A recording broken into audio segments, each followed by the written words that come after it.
Assalamualaikum warahmatullahi wabarakatuh. Kami dari kelompok 7 kelas A yang terdiri dari Lutfi Aprilia, Heni Rohimah, dan Hera Deswita akan memaparkan materi yang berjudul path analysis atau analisis jalur.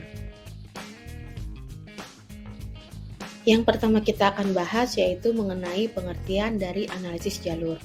Menurut Kerlinger, analisis jalur adalah suatu bentuk terapan dari analisis multiregresi. Sedangkan menurut Frankel dan Wallen, analisis jalur itu untuk menguji kemungkinan dari satu hubungan sebab akibat di antara 3 variabel atau lebih.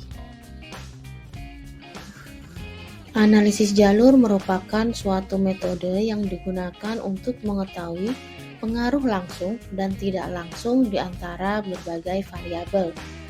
Prinsip utama dari analisis jalur ini adalah koefisien korelasi antara dua variabel atau pengukuran keseluruhan relasi empiris dapat diurai menjadi beberapa bagian, memisahkan jalur-jalur pengaruh utama melalui variabel antara di mana kedua variabel korelasi memiliki hubungan. Ada beberapa asumsi dalam penggunaan analisis jalur.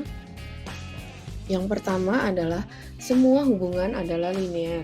Asumsi kausal, apa menyebabkan apa ditunjukkan dengan diagram jalur. Yang kedua, residu atau error tidak berkorelasi dengan variabel-variabel di dalam model dan dengan residu lain. Yang ketiga, aliran kausal satu arah. Yang keempat, variabel-variabelnya diukur dengan skala interval. Dan yang kelima, variabel-variabel yang diteliti diukur tanpa kesalahan. Elemen-elemen dalam analisis jalur adalah sebagai berikut. Variabel eksogen dan variabel endogen. Dalam penelitian analisis jalur setidaknya terdapat variabel eksogen dan endogen. Variabel eksogen itu adalah variabel yang mempengaruhi variabel yang lainnya. Sedangkan variabel endogen adalah variabel yang dipengaruhi oleh satu variabel atau lebih di dalam suatu model. Dalam kasus tertentu, terdapat juga variabel intervening, yaitu variabel yang secara teoritik mempengaruhi hubungan antara variabel independen dengan variabel dependen menjadi hubungan yang tidak langsung. Model jalur, yaitu suatu diagram yang menghubungkan antara variabel bebas, variabel perantara, dan variabel terikat. Berikut ini adalah contoh model jalur dengan 3 variabel, di mana X1 secara langsung mempengaruhi X2 dan X3, dan X2 secara langsung mempengaruhi X3. Selanjutnya adalah contoh model jalur dengan 4 variabel. Pada gambar ini terdapat X1 secara langsung mempengaruhi X2, X3, dan X4, X2 secara langsung mempengaruhi X3 dan X4, X3 secara langsung mempengaruhi X4, dan X1, X2 mempengaruhi X4 melalui X3.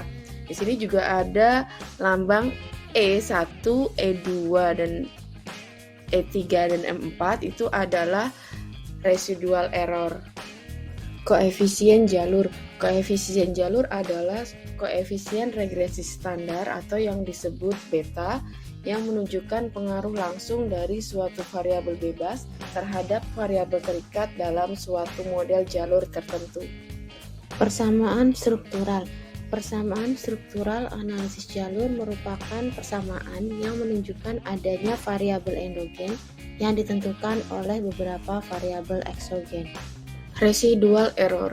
Residual error adalah variabel bebas yang tidak secara langsung diukur dan menggambarkan sebab yang tidak ditentukan dari variabel hasil. Residual error ini ditunjukkan dengan tanda panah yang menghubungkan istilah kesalahan dengan masing-masing hasilnya. Residual error diasumsikan memiliki distribusi normal dengan nilai min sama dengan 0 dan tidak berkorelasi dengan variabel lain di dalam model. Adapun langkah-langkah dalam analisis jalur yaitu yang pertama uji prasyarat di mana ada uji normalitas, homogenitas, dan linearitas.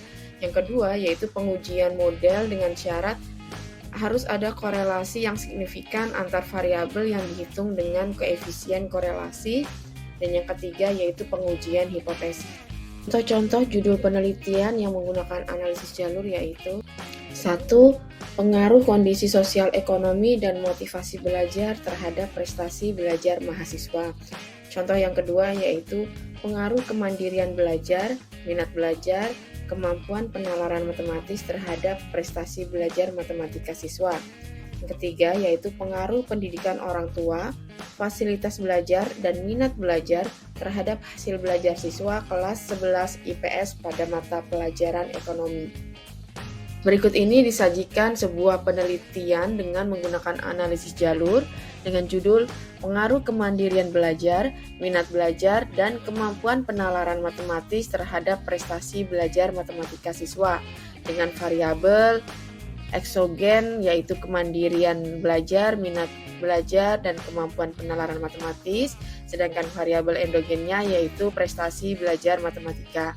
Adapun rumusan masalahnya yaitu apakah terdapat pengaruh kemandirian belajar terhadap minat belajar, apakah terdapat pengaruh kemandirian belajar terhadap prestasi belajar matematika siswa, apakah terdapat pengaruh minat belajar terhadap prestasi belajar matematika siswa, apakah terdapat pengaruh kemampuan penalaran matematis terhadap prestasi belajar matematika siswa, apakah terdapat pengaruh kemandirian belajar terhadap kemampuan penalaran matematis, dan apakah terdapat pengaruh minat belajar terhadap kemampuan penalaran matematis.